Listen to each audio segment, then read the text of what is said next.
it's already a tough time. So, really using this as a time to bond together. Times of crisis are great to emphasize a positive company culture. So, and I think that goes both ways. Both frontline employees, team managers, and team leaders need to have a lot of grace in all those categories because everyone is adjusting to a new normal. Welcome to Manage This, the podcast by project managers for project managers. I'm Wendy Grounds, and with me in the studio is Bill Yates. Hi, Wendy. Every 2 weeks, we get together to talk about what matters to you as a professional project manager. And this week, there's a lot that we want to talk about.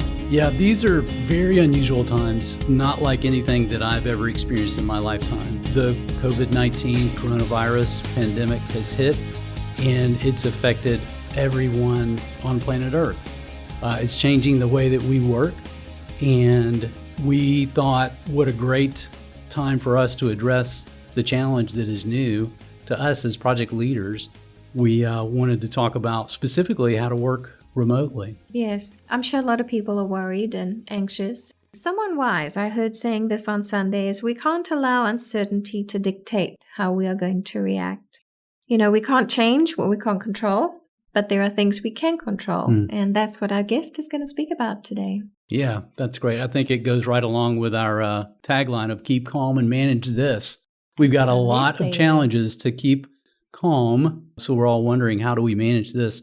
Fortunately, we have a past guest of our podcast, Kadakia, who's going to join us today. She's had a lot of experience working remotely. She's written a lot about the ups and downs of working remotely, some of the challenges and some of the benefits of it. And she is all about creating a better workspace. So we are delighted to have Crystal join us today. Crystal, thank you so much for joining us. Thanks for having me. It's nice to be back. Well, it's a spur of the moment thing, but the times call for it.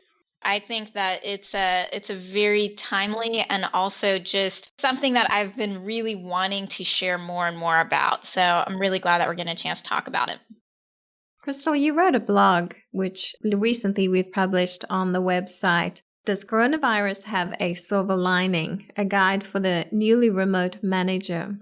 And we've kind of highlighted some things in this blog that we want to talk about. Can we start off with managing ourselves, what it looks like when you're working remotely and how to manage yourself?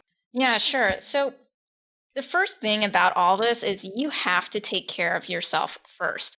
If you're managing a team remotely and you don't have your own work environment together, your own rhythms and rituals at home ready, you're not going to be able to manage the team. So you've got to focus on yourself first. And a lot of people don't necessarily know this about me, but I've been working remotely for 10 years. It first started because I was having health issues, and those really drove me to try out a different lifestyle. At first, yeah, remote working is hard. But over time, I started realizing I can't go back. I really can't go back. And it's because remote working gives you the opportunity to have more control over your work environment, over your interactions with people. So it doesn't necessarily mean no people, even though right now we're talking about social distancing, like we're never going to see people again. It's not really social distancing. To me, it's more of a physical distance, and you've just got to do things a little bit differently. Crystal, it's great to have the perspective of someone who's been doing this for quite a long time. For many, we're facing this for the first time. Everybody likes rhythm, right? They like the cadence of getting up in the morning, fixing your coffee, or maybe you stop somewhere to get coffee on the way to work. You come in, you kind of, you do the rounds, you talk with people, and then you settle into your workspace and you start doing your thing. There's kind of a rhythm to life in the office. How difficult was it for you to establish a similar rhythm when you were working from home? Yeah, it definitely took some rounds of iteration. I think I've also changed it over time. At first, I tried one of those really rigid kinds of things, that you get, like everyone has these clickbait journals now on Instagram and Facebook that's like, 30 days to better habits. And every single part of your day is super structured. And you wake up, you do a reflection, you do your yoga and meditation, you eat your breakfast, you say hi to the kids, you sit down and you're ready to go, right? And it's very, very rigid. And I realized that that was me trying to force my corporate work environment into a home work environment, which Mm, is a lot more inherently flexible because it's your home, right. right? You do have your family around. You do have your own things that you love about your home that make it really easy for you to stay in bed or to go make a great snack. You can go check in on people that you love. And so I realized, for me at least, my rhythms and rituals needed to be much more fluid. And I found energy management to be a much more valuable concept. And so, for those of you who are freshly remote, I really recommend just taking a few minutes to just see, where's your energy at? What's your work asking you in terms of core work hours? Definitely respect those. But around those, what else do you really need to focus? What do you need to get in touch with people? What kind of environment do you need? What kind of family agreements do you need to set up? Mm, One of the ones for us that was really hard, because my husband also works from home, we both have our own businesses, is we would love to just check in on each other throughout the day. I mean, if I'm getting bored working on something, I would get up and go say hi to him. Well, he might be deep in something at that point, right? And so, right. Mm, that's not helpful. hmm. So we've really started realizing over time that, hey, maybe you need to look at the person's face and see what they're doing and see how intently they're focusing on something before you give them a hug or a Hmm. kiss or Yeah. check in and say hello.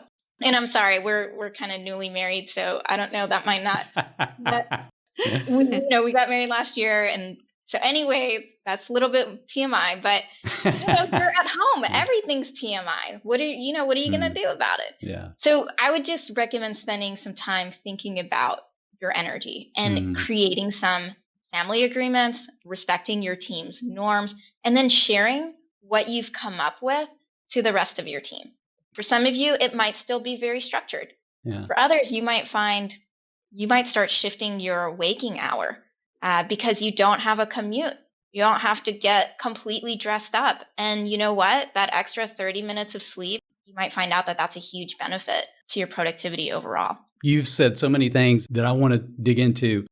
Wendy, I know one thing. When you were setting up the room that we're in, that we do our podcast in, you wired a light so we could let the outside office know when we're recording. So hey, try to keep things down. No wrestling in the hall right now. We're no ping pong. We're trying to record something here. And I think what a practical thing for us to do from a home office too, just to give that signal to other people that live with us to know, hey, I'm on a call now. I'll put this piece of paper up, or if I close the door, that means I'm on a phone call, or I shouldn't be interrupted. But I'll remember to crack the door open, or change the sign to let you know when I'm available for interruptions, when I'm more interruptible. Yeah, this might sound really silly, but one thing that we do is we have a shared Google Calendar, and I can see his meetings and he can see mine, especially because we do things like this, like web conferencing with people. And again, I know more of you are doing that now as well. And you don't necessarily want your significant other or your kids walking around in the background. So that can often help, is just having like a shared calendaring system, Mm, because we still all have our devices even though we're at home. And before that person comes and checks in with you, they could look on their phone real quick. Oh, wait, are they in the middle of something? yeah. Um, I think another thing is, if you don't have a dedicated office space at home, this might be really hard. And you might be working from your kitchen dining room table, and that might be in the middle of all of the family action. Well, you know what? Maybe this is the moment to move the table to a corner of the room, just because now this is your workspace. So I would really tell people to be okay with making some changes to the way your rooms are laid out for this moment in time. Maybe the kitchen table or a small table gets moved into your bedroom so you can have some of that space. That's good advice. But another practical tip that I think our team has quickly picked up on working remotely, whatever messaging system we're using, in our case, we're using Skype, could be Slack, whatever, we're getting better about indicating when we're available and when we're not. And then, where am I working today? Of course, right now, everyone's working remotely at home. But am I having lunch right now, or am I in a meeting? Am I on a call? So just updating that status so people know, they send a message to me, they know if they're going to get a quick response or come later.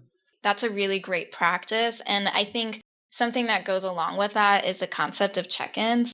So, you might be starting either your team day or your family day or both with some check ins with your groups, like saying, hey, what's going on with everyone today? Like, okay, I've got a big meeting from 1 to 3, whatever the case might be, really kind of sharing that stuff at the beginning of the day. And you might do that with your work team, but you might also do that with your family. So say if you don't want to have a shared calendar thing, just over breakfast, quick check-in. What do you got on your calendar today? What do we need to block out? Who needs to be taking care of the kids during those chunks?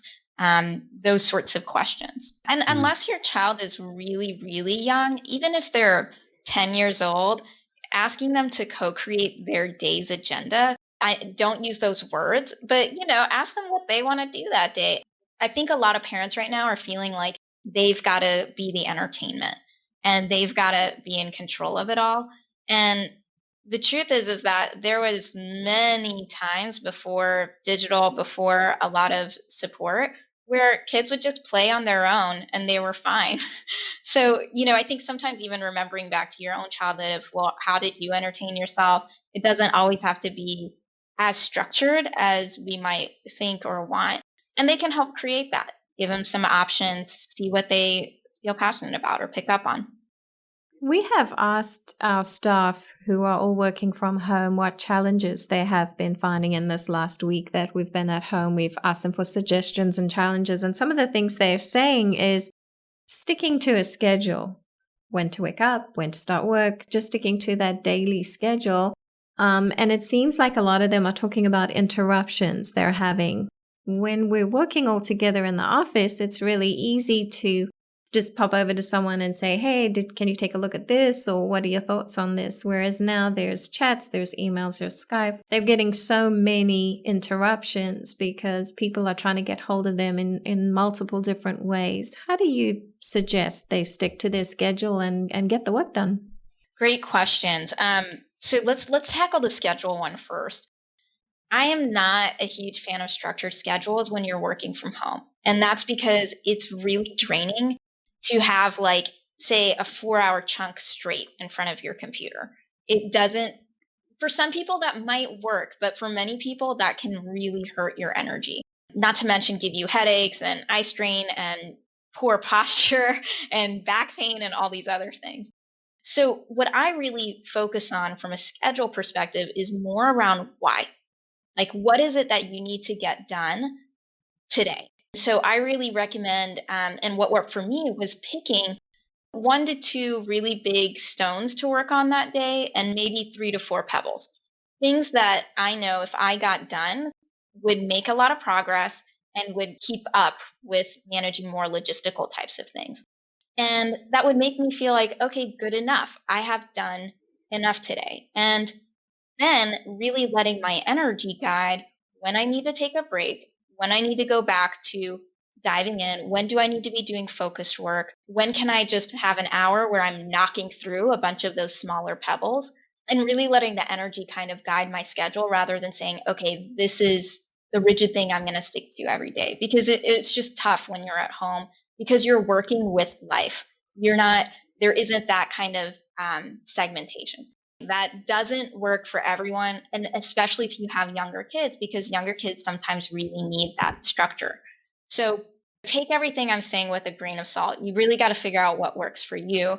I do think goal setting is a really key part of it. One of the problems people have a lot is either working too little or working too much.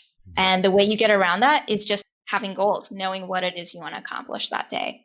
Crystal, you brought up like 2 big rocks, maybe a couple of boulders, and then smaller pebbles I like that because if I find that my energy level stays higher longer if I have smaller chunks that I can accomplish kind of between the boulders. If I have a big project that I know, it's going to take weeks and weeks to be done, after a while I get a little depressed because I can't check it off my list. So if I can have some smaller things that I feel like I have progress on. And then just to be candid, when I'm working from home, there's a part of me, there's one guy on my shoulder saying, the pantry's like 20 steps away from you and there's a big bag of Cheetos. Let's go. So I set up these simple reward systems for myself when I'm home and I've got access to things. Maybe I can grab a quick workout or I have a chore I want to start, or it is some kind of snack. Maybe I pick a pebble, pick a smaller activity. When I'm done with it, then I can go do that other thing that gets me out of my seat, raises my energy level again, helps with the posture, helps to keep me healthy. And but I'm still making progress throughout the day. I like the idea Yeah, of rocks and totally. pebbles. And really good tips. Thanks for sharing kind of what your workspace looks like at home. I mean, very similar for me. I have free weights right next to my desk because I want that to be my interruption on the way to the kitchen. So yeah, and I think tackling Wendy's second question about the interruptions piece, as soon as you can, get with your team around communication norms, figuring out what channels to use for what level of urgency. For some teams, if something's really urgent, then texting makes the most sense. And if you want an immediate response, but for others, it might be chatting or through Slack or Skype or whatever. You really want to set those norms now if you haven't already around what are the expected turnaround times. If I text you, I expect an immediate response. Well, for some people, if you text them, that's like an ignore and I can respond to it when I have time. So have those discussions now and come to an alignment as a team around when you're going to use email, when you're going to use the chat, when you're going to actually schedule a web meeting, and when you're going to text. I think those would probably be the four I would cover. One of the other pieces of practical advice that you give related to these different methods of communicating with a team, I really wanted to highlight. You talk about the importance of turning on video. Let's say we're having a meeting that allows for video using Zoom or Skype or whatever it may be. When you use video, then, we know the statistics on communication. We know, 93% of our communication is not the words that we use. It's all the other things, the visual cues, the inflection of voice, et cetera. So just by turning on the video, then I'm able to see, how are people doing? I'm able to connect with them, see their eyes. So there's a deeper connection there, and I think it really enhances the communication. But I'm like anybody. Now, you can look at my hair. I don't spend a lot of time on that, right? I pretty much get out of the shower and I'm done. But I know for some people, they're like, I don't want to take the time to get all dressed up. I'm not going into the office, so I'm just going to leave my video off. So make the pitch. Tell us why we need to keep our video on. Well, first of all, the more ugly everyone looks and less prepared, the more comfortable we'll all get with video. Transparency. But and no one's ugly. Okay. So first rule of remote work, nobody is ugly. We're all just not prepared. And that's fine. The thing with video, the biggest reason I see is turn taking. When you're on video, you can see when someone wants to say something. And when you're working virtually and everyone's calling in, you've already had that experience in person where it feels really awkward. If you imagine you're in an in-person conference meeting, you have one person who's on the phone, maybe two, and they never get a chance to speak because there's no real way for them to indicate that they've got something to say. They've either got to straight up interrupt or someone has to remember to say, hey, folks on the phone, anything you've got to contribute. Well, when you webcam, it's so great because you can now see when someone's got something to say. You can also support other people's thoughts. Like I've been seeing a lot of silent agreement, and you don't have to waste the time voicing that on a call. So I think there's a lot of team process that is much more efficient, but it really can help move things forward, make decisions, make sure everyone who wants to has gotten a chance to share their perspective. And with that, I'll also say, using chat and pairing that with video is really great because you can have people queued on the chat to speak. So that way, again, you don't have, one voice dominating the conversation. You can really almost do better turn taking virtually than you can in person. So another comment that I've got, one of our staff sent something. She said it has been a learning curve navigating setting clear boundaries. She also said that she wants to make sure that her team feels they have the space to do that so that they are not just being reactive to incoming requests all day long and have time to be proactive as well. So there's the part about setting your communication norms of we're going to use, these different channels for these kinds of communications with this kind of expected response time, right? There's that part of it. But then once you've done that, the other part is really stating that, hey, it's on you, team members, to be accountable to yourself for how much interruption you get. Because it is very easy to get stuck in that, oh, did I get a new email? Did I get a new email? Instead of working on something real. And so you've got to realize that you might have that tendency. And when you need to be working deeply on something, X out of things, like X out of Slack or Gmail or whatever it is, because you already have those agreements with your team. You've already then checked in for the day. People know what you're working on. If you're working on something immersive or, as you mentioned, proactively trying to take care of something rather than just being reactive to all these incoming messages, turn it off. I mean, that's going to be the thing that gets you there. I think as a team manager, it's important for you to be okay with that people might be turning things off or being in a do not disturb state. And that's the way that they're able to keep themselves from going down that social media rabbit hole. Crystal, I wanted to ask a question too. For those team members that are struggling with turning it off at the end of the day, now that they're working from home, how do you ever step away from the computer, step away from your workspace and turn it off? For the person who's struggling with that, what should they do? Yeah, really think about what it is that worked for you when you were transitioning from the workday to coming home and see what opportunity there is to replicate that for your at home environment. So, a lot of times we all struggle with bringing work home with us, especially today, again, with our mobile devices constantly being connected. But most of us have now figured out some way to transition home, whether that's listening to the radio on your way home or checking off your final to dos before you leave work and putting that away on your desk.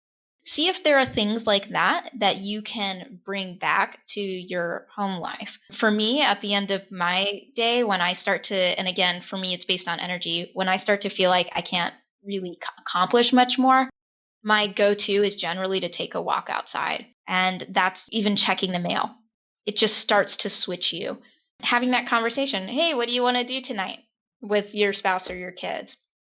And psychologically, there's some things going on too, where because you have that connection open in front of you in your home space, it's also a really great way to feel productive and to feel like you're needed and all getting those messages in and replying instantly, right? It makes you feel like you're doing something. Mhm. And sometimes it's just a good, healthy psychological reminder, a little mental pat on the head to yourself of, well, my family needs me too. I need me too. Like I'm doing something meaningful in that space as well. And it might sound silly because of course we all know our families are important.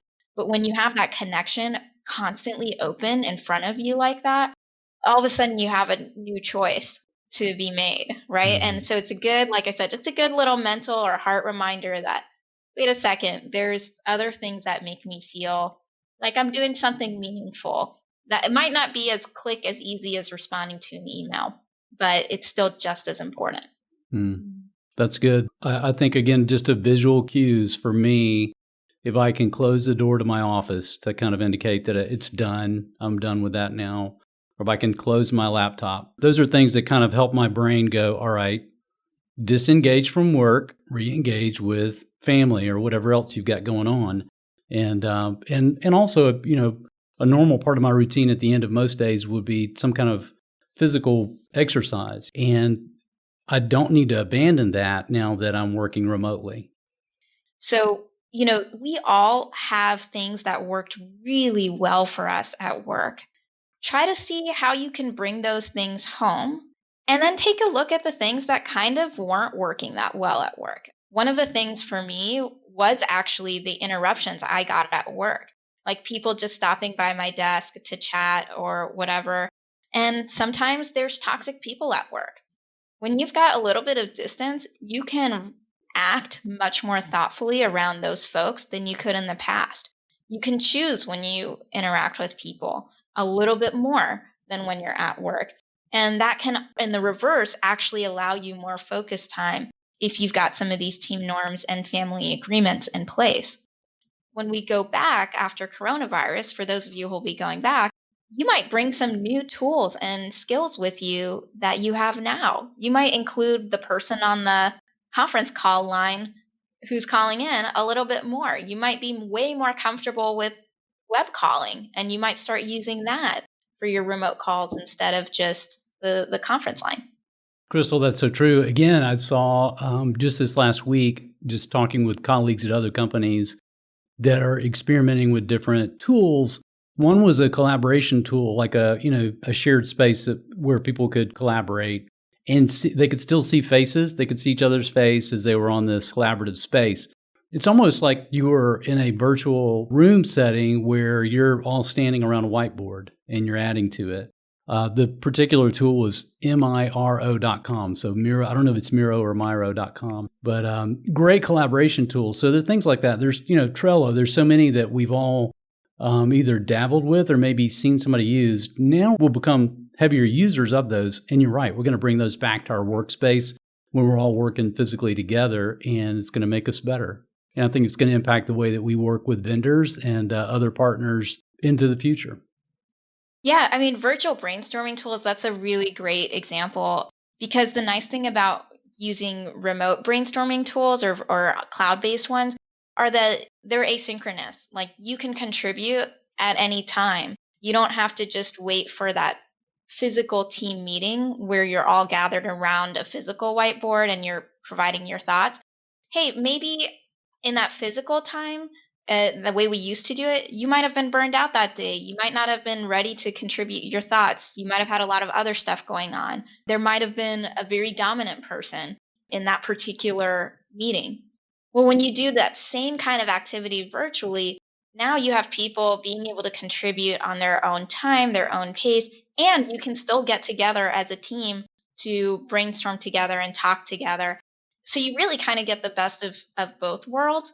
That's such a great example of the future of work we've all been waiting for. That to me, coronavirus is really just speeding up. Like we've dove in, we're all in right now with the remote work. Yep. But when we go back, we have this really great opportunity for us to learn a lot in this short time and then bring it back and have an even better workplace culture than before. I want to go on a slightly different track. Thinking about our project managers leading teams, as well as someone managing an organization that has a lot of people that are working remotely, I know that something they're all thinking is accountability. How do I know that my team is being accountable? They're not all just They're watching Netflix. Watch Netflix. Yeah, trust comes from many places, right? You can either be the kind of person who's like, you have to earn my trust. And in that case, you're always looking for the moments where someone disappoints you. Or you can be a manager or a leader who's giving trust and then seeing what people do with it. Most people don't like to be known as the person who is not trustworthy. Again, psychological consequences. You can look into the psychology of trust and find a ton out there. When you give trust, what you do is you state your expectations and your wants. You make a differentiation between these are nice to haves and these are must haves. So, for you as a manager or a leader, for you to feel psychologically secure that someone's on task, what do you absolutely need to be true? And that might be something that you need now. And as you continue to give trust, you back off on. One of those things might be I need to have a check in with you once a day. Okay. And you might say, we might do our team check in the morning of what everyone's up to. But then at the end of the day, I want to have a check in 15 minutes just to see how everything's going.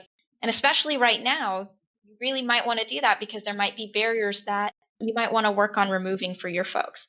But over time, you might start realizing, okay, this person is being accountable and I'm already removing barriers for them. There's not really much coming up in our 15-minute check ins. And you might start backing off on that.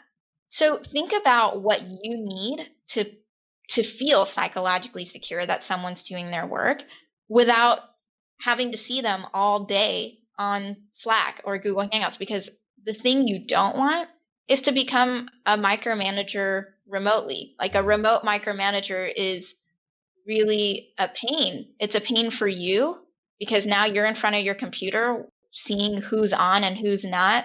Who, oh, wow, they took a 2-hour break. That's just enough time to watch Born Identity. So, I don't know. I don't It's a know good what's going on movie. there. That's an I mean, that's idea. painful for you and that's painful for them because, again, sitting in front of your computer for 8 hours a day straight is not actually productive. Crystal, I think depending on the type of project we're leading too, our team is really connected in terms of what they're working on. Maybe they're making regular updates to the list of tasks that are being worked on. There may be a Kanban board where they're actively moving pieces. They may be, checking out work packages and assigning it to themselves and then turning it back in so that the next person knows to pick it up and go with it. Or now I can test this, now I can document this, et cetera. So I think communication is always the key. And I think as a project leader, I would never want to be the one that was always in charge of all of that. I'd want the team to own it, right? I'd want them to, hey, how are we going to communicate with each other so we're not both working on the same task or, that kind of thing. So as we develop that, I think there's kind of some natural accountability that comes along with that. It's now as a team member, when I grab this piece of work and I'm responsible for it, I'm also going to give an update to the team so they know where I'm at with it. And of course, my leader's going to find out too. We're all communicating off the same platform. Could be something as simple as a spreadsheet, or it could be the scheduling tool you're using, whatever. Working remotely just puts that emphasis on the communication. And through that communication, then we all trust each other. I think the trust naturally grows. Absolutely. Great points, Bill. Just really, I think communication and picking your structure, picking your platforms, and keeping that simple. Okay, just because we have all these different digital tools doesn't mean you have to be using all of them.